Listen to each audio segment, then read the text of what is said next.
find appendix 2, I'm not sure, because I forgot to explain this appendix 2 of lesson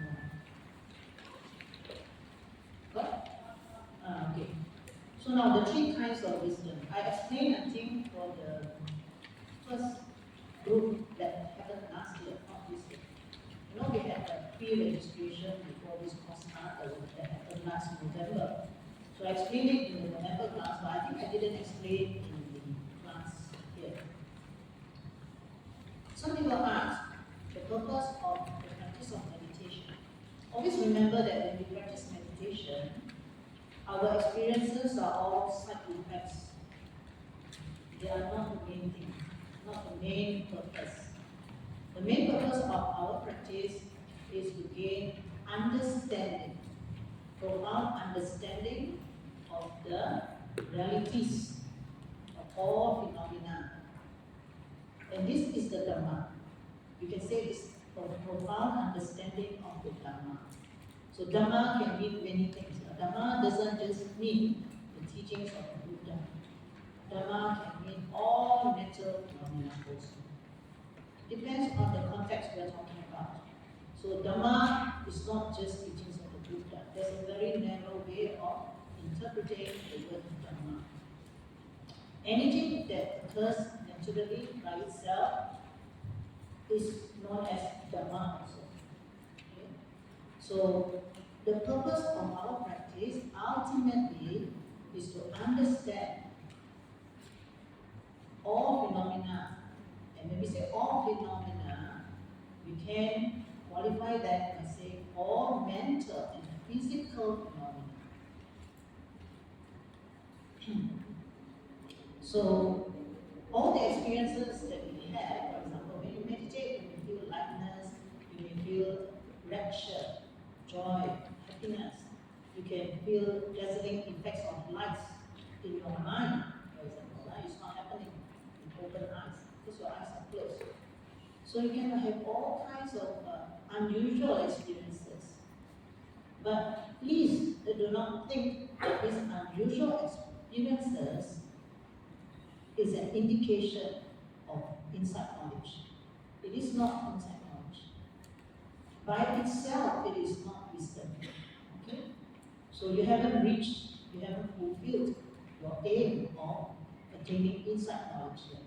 It is just a byproduct, or we say side effects. Like when you take medication for certain, to relieve certain ailments, right? That medication that you take in the beginning may give you certain side effects, correct? And then you can misunderstand and you think it's not good for you because of this fear. So the same thing. Unusual experiences can happen in your practice. And some of these unusual experiences can be very pleasant, some can be very unpleasant and even frightening. But it doesn't mean that there's something wrong with the method or something wrong with your practice. So that is why you need to consult the teacher. And that's why we have the interview session. So it means what we call side effects only. So when we explain to you, then you will be more confident of the practice. Understand? So ultimately, remember that we are striving to attain Nibbana. And when we say Nibbana, it is the most profound insight knowledge. Before we attain Nibbana, we cannot have instant Nibbana. There will be what we call lower stages of insight knowledges that culminates in Nibbana. So without experiencing these lower stages of insight knowledge, you cannot expect to attain Nibbana in an instance. Okay? It doesn't happen like that. Not like your instant coffee, instant this and that. Everything you want instant, but not Nibbana. Right? So you need to cultivate. It may take more than one lifetime. So at the same time, do not be unrealistic in your expectation. Just because you are going for a retreat, don't expect to attain Nibbana in that retreat. Okay. And then become disappointed if you come back and your friend asks you, I didn't attain any Nibbana. Or don't even try, think of getting 2 or 3 Magga. You know what is Magga? Path knowledge. Okay? Before you can attain final liberation as an Arahant, that means complete enlightenment, you will attain the lower stages of enlightenment. They are also enlightenment. But we say first stage, second stage, third stage, and final one is the fourth stage. No fifth one. 4 of it. So the first one is called string entry, the second one is called once returner, the third one is called non-returner, and the fourth one is called arahantship. And the Buddha attained the final one, arahantship. And it doesn't mean you must attain in 4 lives. You can attain in split seconds, all the 4. All the 4. Okay? But not everybody can attain all the 4 in one sitting or one experience or one stretch. That means they attain the first, second, third, and fourth in a series. Some people attain only the first and then they stop there. So they are known as sotapannas or stream enterers. Some people can attain 2, so they become once returners. Some people attain 3 on a stretch, in a series, in one sitting, or one experience, one event, or one episode. So that's anagami or non-returner. And then of course, final liberation. Alright? Now what about Kuan Yin? Has Kuan Yin attained any of this? Yeah? Because sometimes people are very confused between Mahayana ideas and Theravada views. What about Kuan Yin? Where is Kuan Yin? Is she, he, a Sotapanna, a stream enterer, a once returner, a non-returner, or an Arahant? Can you answer? Anybody knows? Yes? What about Kuan Yin? Where is Kuan Yin's position? What's her status like? Here, we are talking about attainment or enlightenment. How do we compare Kuan Yin with the Buddha? Suppose you have a Kuan Yin image and you have a Buddha image. Which one should you place in a higher position? Do you know? Yes? Buddha. Why? Why? We must have a reason for doing what we do, right? Why would you place the Buddha in a higher position? Okay, let's say in your house you have an altar, right? For all these religious objects. So the most important is the Buddha image. Put it in the highest position. Now Kuan Yin has to occupy a lower position because Kuan Yin is not yet enlightened. Understand? Kuan Yin is not even a first stage state.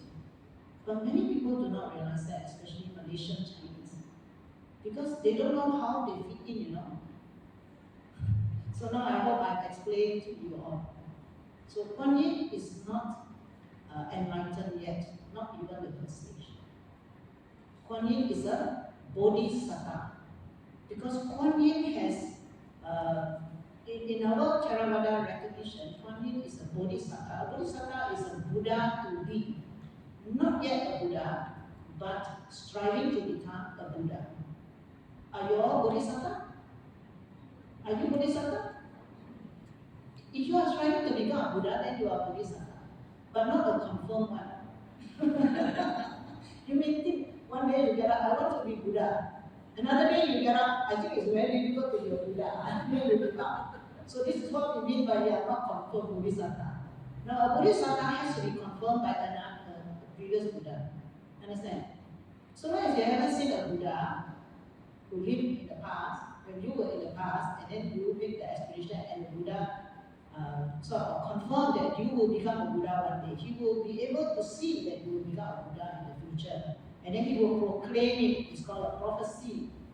Okay, so when he says that you will become a Buddha, which means that you are already a confirmed bodhisattva. So by our Gautama Buddha received this confirmation from another Buddha in his previous lives, many eons ago. And then since that time, he strove to perfect all the perfections, the 10 perfections, to fulfill all of them so that he is qualified ultimately to become a Sammasambuddha. Alright, it's a very long journey. It's not easy. So if you are not prepared for it, I think you don't make the vow to become a Buddha. So normally in our tradition, if you are striving to attain arahantship, you have no ambition to become a Buddha. So you will never become a Bodhisattva. Understand? Now, are you clear? This is very basic Dharma, but unfortunately, this basic Dharma is not taught nowadays. So Buddhists who are Chinese, they come here. Or they are Chinese and then they become Buddhists, they embrace Buddhism, they come here, they practice Buddhism. But they still cannot do away with their original practice, of paying respect to Kuan Yin or Pet Kong and whatever Kong we have. So there is this confusion among the Chinese Buddhists in Malaysia. So it's good that you ask when you have a Dharma teacher. Understand? Unfortunately, this is not a Dharma class, it's a meditation class and I don't have time to go into all that. But you can always ask whenever the time is convenient. So now let's go back to insight knowledge. So because our ultimate aim of practicing Vipassana meditation is to gain understanding, thorough understanding of the world around us, of all realities, of all phenomena, we call this insight knowledge. Alright, now, there are three kinds of knowledges. So when we say insight knowledge, some people don't understand. So three kinds. The first one, as I've written here, is Suttamaya Panya. It is also Panya. Panya means wisdom or knowledge. But Suttamaya Panya means it's based on listening. Because Sutta means listen. Comes from the word Sutta. Listen, Pali word. Listening. So when you listen to Dhamma talk, like just now you heard me, what I said regarding the Buddha, the Risata, and so on. So you have knowledge already. But that kind of knowledge is not empirical knowledge because it is not something that you directly experience and then you understand. It's because you understand through listening. You must have an ear first to listen, and you must have sound first. And not just ear and sound, but you must have concept. You must have ideas to mind. That's what we call concept. So your understanding is based on the concepts that you have heard. Right? So whatever Dhamma talk you listen to, that one, whatever understanding you get from the Dhamma talk is called Sutta Maya Panya. Now that is a lower class of wisdom. The second class of wisdom is known as Chitta Maya Panya. Chitta comes from the word Cinta or Chitta, okay, Mano. So it means thinking. Cinta is more of like thinking processes, analysis, and so on. Cognition as well. So it's intellectual understanding. For example, you may sit and think and ponder. After reading some Dhamma book, you may think about it. Although you didn't read about a particular thing, but you can think about it, and then suddenly, it's like the light bulb lights up, and then you think, oh, now I understand. So to you, it may seem very profound, and you are very happy because you realize something through your own thinking, through your own analytical thinking, your own reasoning, understand? But that one is not insight knowledge also. That comes under what we call Cinta Maya Panya, knowledge based on thinking processes, like reasoning, analyzing, logical reasoning especially, scientific reasoning, for example. Okay? It may be a follow-up of Sutta Maya Panya. After listening to something, then you have these thinking processes happening in you, and based on that, you come to certain realization. Those type of realizations are known as Cinta Maya Panya, but not Bhavana Maya Panya, which is a third. Bhavana Maya Panya is knowledge based on meditation, based on your mental cultivation of the mind.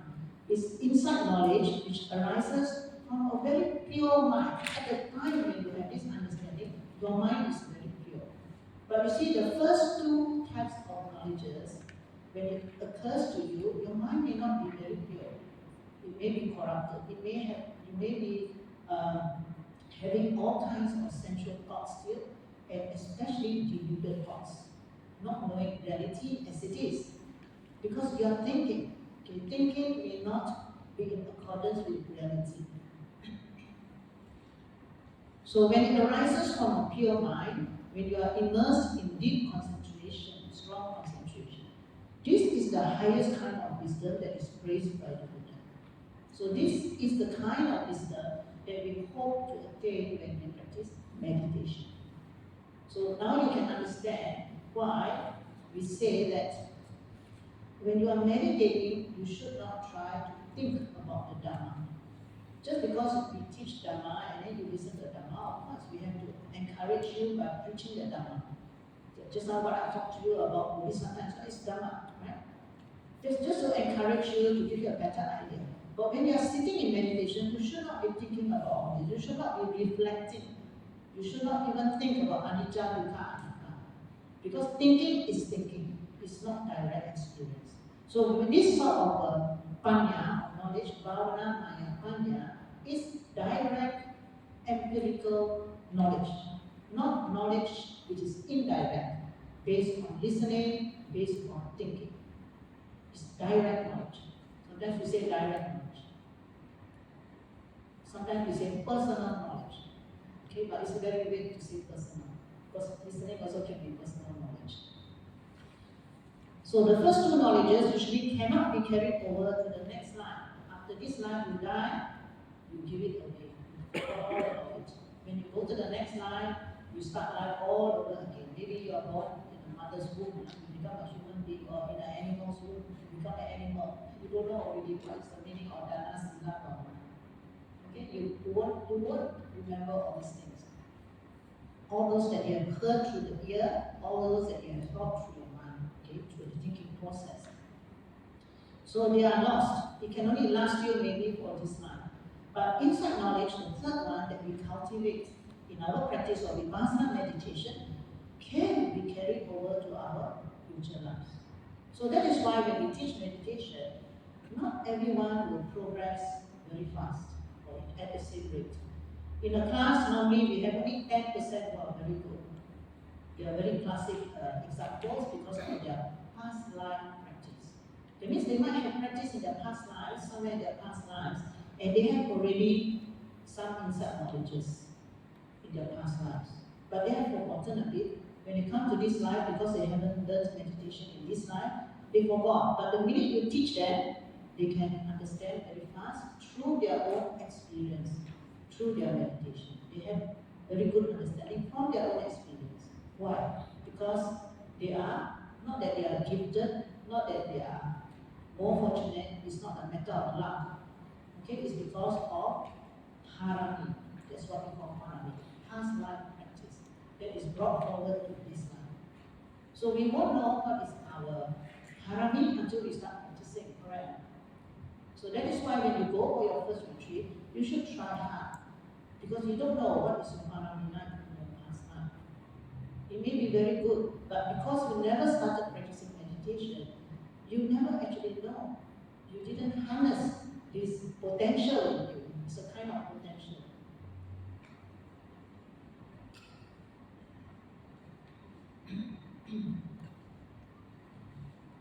So that's why, because of this, we say insight knowledge is non-conceptual.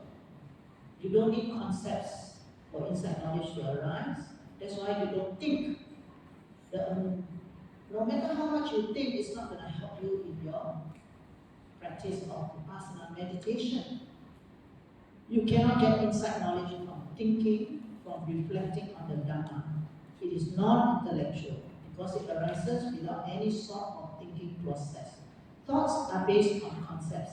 Insight has nothing to do with concepts. So it follows that a conceptual object cannot be made the object of Vipassana meditation. This is a very important fact that needs to be borne in mind all throughout the practice. Like metta bhavana, karuna bhavana, the practice of loving kindness, you need concepts. So it is not Vipassana meditation, it's samatha meditation. So there's a lot of difference between samatha and Vipassana practice. Okay, now appendix 1. Look at appendix 1.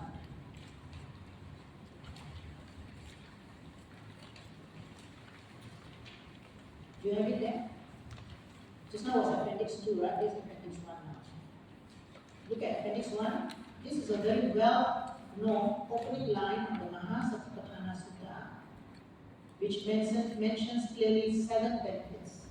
If someone were to ask you, why do you want to go for the retreat? What's the benefit of going for the retreat? Then you must remember this and quote this. You must say, because in the practice, we are applying the what the Buddha taught in the Mahasatipatthana Sutta, which says there are 7 benefits that we can gain from practicing this meditation. That is, number 1, purification. Purification here means purification of the mind and the body. Not just the mind, the body as well. So many yogis reported that after they go for a long retreat, they find that their body is more healthy. You get detoxified of a lot of things, dirty things that's inside your body. Your blood becomes purer because of the detoxification process. So we don't need to buy into all those gimmicks that are selling out there, especially online, wellness centers and so on. We just need to go and practice meditation. So this is known as Dhamma therapy. So it's good not just for your mind, but also for your body. Many yogis suffer from all kinds of ailments. Some may be minor, some may be major. But they reported that after they go for a retreat, even as short as 7 days, they can feel the benefit of the retreat. When they come out of the retreat, especially they can feel it very distinctly. So they report back to us. But there were a few friends, they had cancer. But after coming out of the retreat, doctor couldn't find any cancer tumor marker in their blood test. There was one lady, she's still with us today. She's one of our group in our main Vipassana group. And she's normal today because she had breast cancer, so she came to me and I said, you should go for a retreat. You have nothing to lose. Because it's only a cancer tumor marker, and the doctor knows that it's a nasal cancer. So she came for the retreat. And the first retreat she came was here in SJPA many years ago. I think about 10 years ago. And after the retreat, she went back to the same doctor, and the doctor said they cannot find any cancer tumor marker anymore in her blood. So she was very happy and she continued with us, and until today she's still with us. She comes for retreats every now and then. Okay? Then there's another lady who is still with us today. She had breast cancer. So she did lumpectomy, and she's still with us today. She's fine. Okay? She's still very good, and you wouldn't know that she has cancer. So I don't want to mention their names. Okay? So it's something personal, but they did some counseling with me, and I assured them that meditation will help them. So they have been practicing Vipassana meditation retreats every year at least once, ever since they found out the diagnosis. So they are very supportive of our activities as well, because they know the authenticity of practicing Vipassana meditation. Number 2, overcoming sorrow. This is very important for people who have suffered some kind of family crisis, some sorrowful events, like the passing away of a beloved one. Lamentation, the same thing. When a beloved one passed away, sometimes the grief is so strong, you have to express it through sound. So they cry. Cry is lamentation. Okay? And disappearance of physical pain. So if you have physical pain, your pain can disappear by practicing meditation. So you don't have to be so afraid of having more pain instead.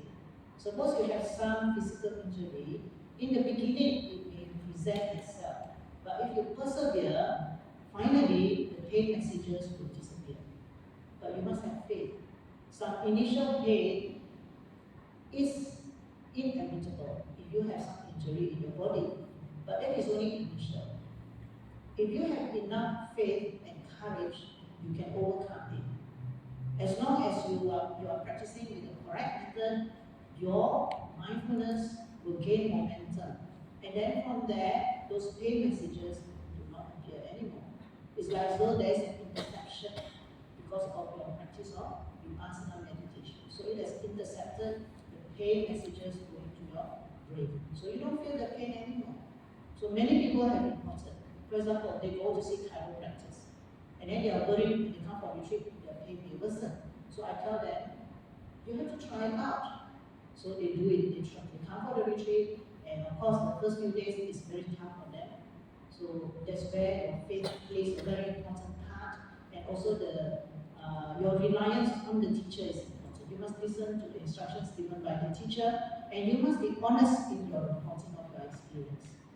Alright, so when we counsel them and when we advise them, they must also be serious in taking up the advice. And on taking up the advice, we find that after the 4th day, 5th day, when the mind starts to calm down and their practice becomes better, then the pain totally disappears. And then they have the faith. So they come back on another retreat after that with no more pain. Okay? There are many in our group now. That's why they are in our group, and our group is growing very big now. We have more than 75 people in our group now. To join our group, you have to go for a retreat. Now you are all attending the course. We have 100% attendance, or at least 80%, you can go for the retreat. After doing the retreat, completing the retreat, you will be added to our group. Understand? That is the privilege of attending this course and the retreat. Once you are in a group, we don't remove you. You can remove yourself only. So whatever announcements we make for Dana or any projects or future retreats, you are qualified to apply because you have attended our course as well as our retreat. Okay, that is the beautiful part of attending the retreat. If you attend this course but didn't attend the retreat, you cannot be added to our group. So you have to wait for the next round, the next retreat. If you have attended this course but couldn't make it for the retreat, you don't have to attend another course, you just attend the retreat. It's like the points, we already have points for the course. You don't need the points, you just go for the retreat because you missed the retreat. Then after that retreat, you will be added to the course. So after about 10 years now, we have shown people. And then the 5th one is grief. Grief is some kind of a more intense degree of sorrow. Okay? Sorrow can be, if you do something that's very precious to you, it can be sorrow also, sad. If you do something that you like very much, very precious, very valuable to you, you feel sad. But grief is more difficult to bear than sorrow. So it's a more intense form of sorrow. Attainment, and of course the 6th one is attainment of Magga. Just now I said, don't hope to attain 2 or 3 Magga in the retreat. So Magga means path knowledge. It means you have a glimpse of Nibbana. You haven't attained final Nibbana like the Arahant, but you have a sneak review of Nibbana already. Okay? First stage, they only glimpse Nibbana. And the 2nd stage will be even better. The vision of Nibbana is even better, the experience. And of course, number 7 is actually a repetition of number 6, the realization of Nibbana. So, basically, we say there are 7 benefits of practicing Vipassana meditation, and you must know this. If you cannot know all 7, at least you know 1 or 2. So when people ask you, you can explain, you can tell them why you are practicing Vipassana meditation. It's not for fun. Okay. That is the benefit. Okay.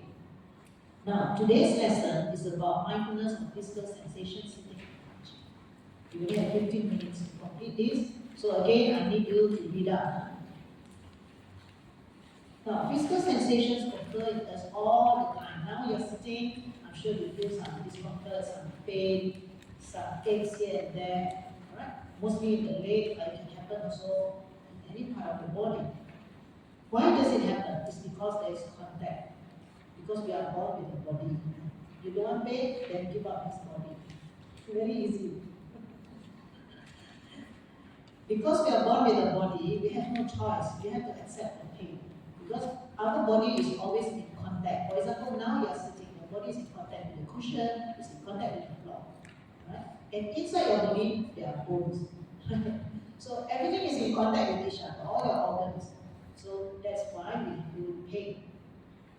The material elements which produces physical sensations are extension, distension, heat, motion, and so on. In Vipassana practice, effort is made to be aware of the various kinds of sensations that arise naturally in the part of the body. Please note, I say naturally. So we don't purposely create sensation. Remember the 5 golden rules. Don't create a particular sensation, just do not it.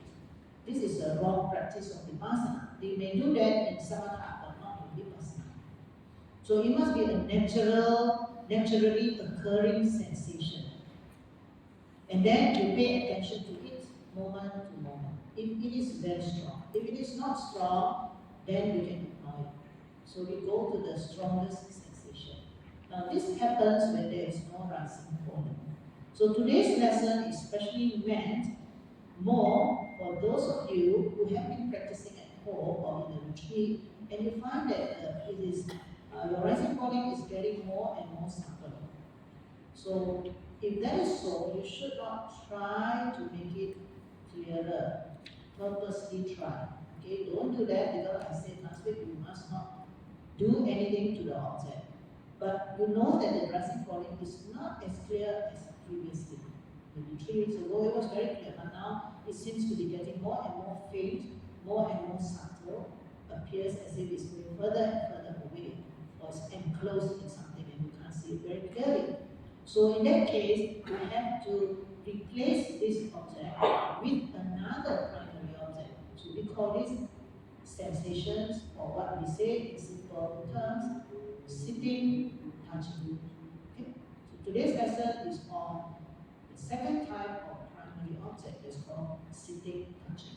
So the main object which you are very familiar with now is rising, falling, correct? So today's lesson is a new one. It's called sitting, touching. Now, examples of physical sensation. Because when we say physical sensation, some people don't know what we're talking about. So here are some examples for you. Hardness. When you touch something like this table, it's very hard. When you press your fingers together, it's very hard. Okay? When you put your legs on the cushion, for example, and then you are sitting on your ankle, you can feel the hardness of the ankle pushing into the cushion, correct? It is hardness.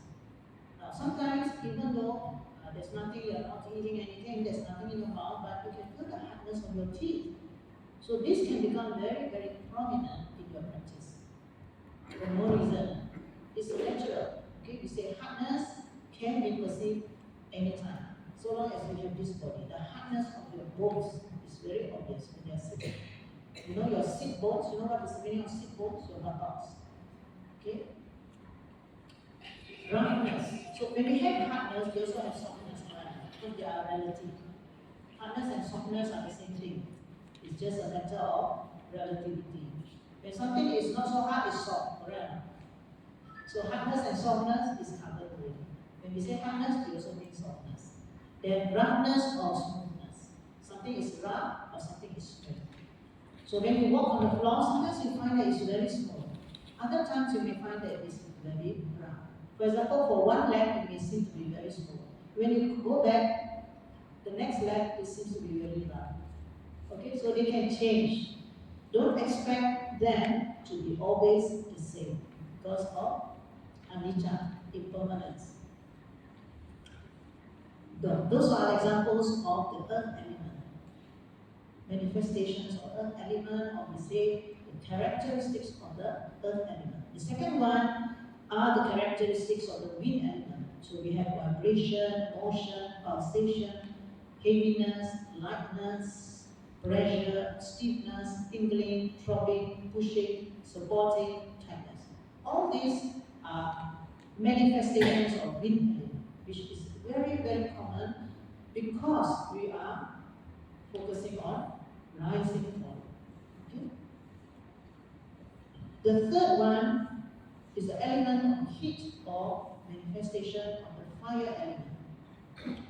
Now, heat or cold, again, is a matter of relative. It's a relative thing. Huh? When something is not so hot, then we can say it's cold. It's up to us. Right? So, heat or warmth or cold or coolness. These are normal experiences of physical sensations that we find when we are doing a sitting meditation and walking meditation. So please remember all these words. They are like a vocabulary you can use in your reporting during the retreat. Okay? Alright.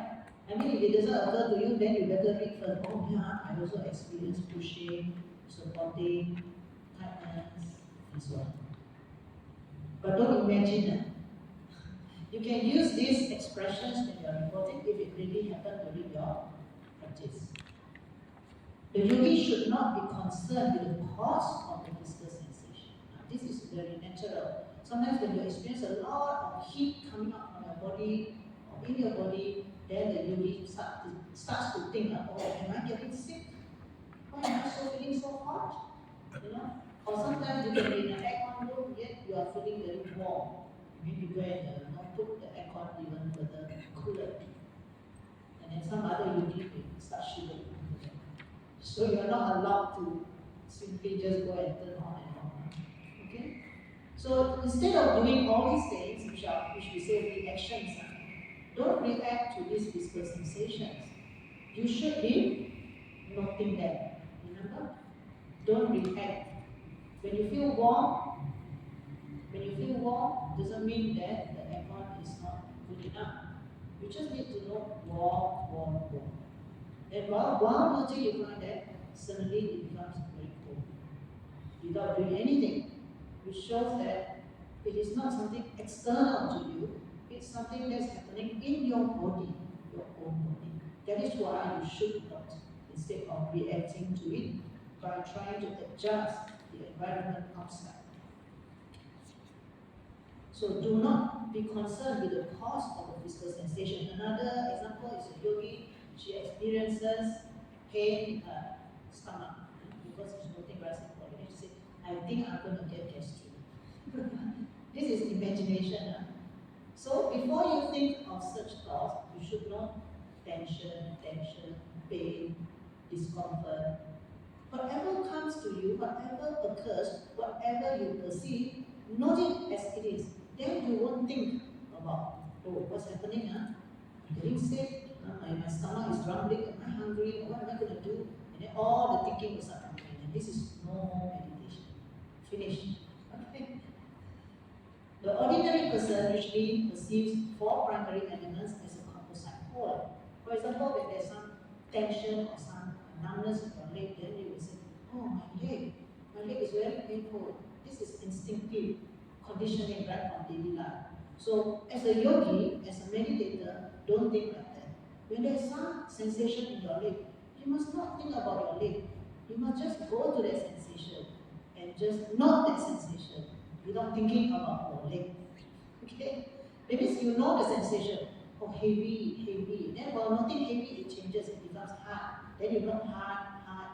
While noting hard, it may become soft. Then you note soft. So if you continue like that, you are on the right track. This is a good yogi, understand? Instead of thinking, oh my leg, it's so painful, what am I going to do now? I think I better shift my posture, and then you start thinking how to manipulate that pain, to make it go away, and so on. So you're not on the right track. So this is what we call identifying with the object. You identify it as your leg, your body, your shoulder blade, your head, and so on, or your hands. So this is a kind of delusion that arises due to identifying my leg, my eyes, and body. We can abandon this delusion only if we discern their ultimate nature through insight knowledge. So if you can see it as hardness, heaviness, softness, tension, then you won't identify with it. Suddenly you didn't realize that it's happening in your leg. You don't even know. You just know it as an object. Okay? This is good. So the objective of this practice of awareness of sensation is to discern the nature of these primary elements according to reality. We say yatha bhuta, according to the real phenomena, not according to how you perceive it as your leg or your hand. With sharp penetrating insight, the yogi sees that not even the tiniest atom exists that is compact or solid. Nothing really exists for more than a moment. With the deepening of this insight, he will eventually realize the universal characteristic of non-self. Now, this is at a later stage, so we don't have to expect this to happen to you. Okay, next page, please. So, how do we train our mind to focus on these sensations? We do sitting and touching. Okay, now let me explain sitting. Sitting means the awareness. So sit like this in a cross-legged posture, please. In a normal posture. Now this cushion I showed you all last week is for you all to put on top where you rest your hands. Because some people have short hands, and then when they put it here or here, then they tend to stop for it. So if that is the case, then you need a small cushion. This is actually a neck pillow. I just put a cover on it, neck pillow. For for your calf. Okay, so you can put it here, or you can just make any cushion, or just roll up your blanket and short, and just put it here. So you see, something like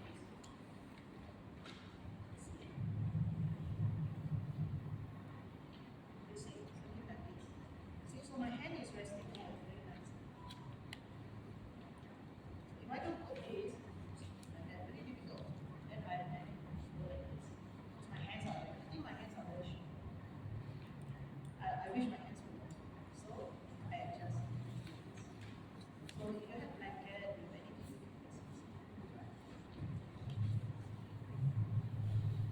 So when we say sitting, what we mean is, from the head right down, the whole body, Now you know your body. Your body is seated, right, in a cross-legged posture. Your eyes are closed. But when you say sitting, you are paying attention to the sitting posture. Is your sitting posture the same as standing posture? No, isn't it? Even with your eyes closed, you know when you are standing, you know when you are sitting, right? How do you know? How do you know? With the mind, isn't it? So you know with your mind, that's good enough. So when you say sitting, you just know that you are sitting. Most of the time you don't know because mind start following something, some objects, some sound, start thinking, start dreaming. So come back, no, sitting, and then thinking, then sitting. Now, this is very boring, so sometimes you fall asleep. It's more boring than rising, falling, right? So if you can, you have rising, falling, sitting, 3 objects now. So you can do rising, sitting, falling. If the rising and the falling, there's a long pause in between. If it's not, there's no pause, rising, falling, sitting, before the next rising. But if your rising and falling is very close together, then you cannot put it sitting, understand? And then suddenly you find your rising falling is disappearing. Very hard to see already. Cannot see already. It's very faint or it's fading away. Then you quickly note sitting. Okay, now touching. No time to read the notes really. You go back and read. So touching is your 2 thumbs together. See the 2 thumbs, place like this. Like this, 2 thumbs like this, right? Thumb and thumb. Don't press. Don't press. So when I say touching, you must bring your mind to this point. See this point between the 2 thumbs? It's a circular point of contact between the 2 thumbs. No, not that sensation. Okay, close your eyes now. What sensation do you feel? Sometimes you can feel heat, sometimes you can feel vibrations. People say chi, as though the chi is going from one tongue to the other tongue. Sometimes you can feel pulsation of the pulsing of your pulse rate, your heart, so your heart, the blood circulation. What else can you feel? Sometimes you can feel as if there's a 3rd tongue, very strange, but it's very common. Sometimes you can feel like they are separated, but when you open your eyes, they are still touching. So these are the kind of experiences you can have when you practice this. So how do you know this? Just not touching. Now you can alternate because it's very boring to do sitting, or touching. So you do sitting, touching. It means you know your posture of sitting, and then you put in touching. So you bring your mind to the touch point of the 2 thumbs together. And then you go back to sitting and then touching. So you do it alternately, you understand? Alright? So please try this for your own practice. Still continue 1 hour walking, 1 hour sitting if you can. If not, at least 45 minutes walking, 45 minutes sitting. When do you do sitting touching? When your rising falling is very, very subtle. Don't worry about your rising falling when it's going away. Don't think, why is it so blurred today? I want to make it clearer. Just forget about it. Let it go. And then do your sitting touching. Now, for those people who have difficulty watching the rising falling, they can start with sitting touching. But we don't advise. As I told you just now, it's very boring. And it's not so close as symbolic. So to start receiving touching is not a very good idea. That's why I only teach you in lesson 7, session 7. Okay? Alright, we don't have time now. I've exceeded 5 minutes. So you have to break up and do a little bit now. Come back at 4:45. Alright? Quick. Same as last week. Man on that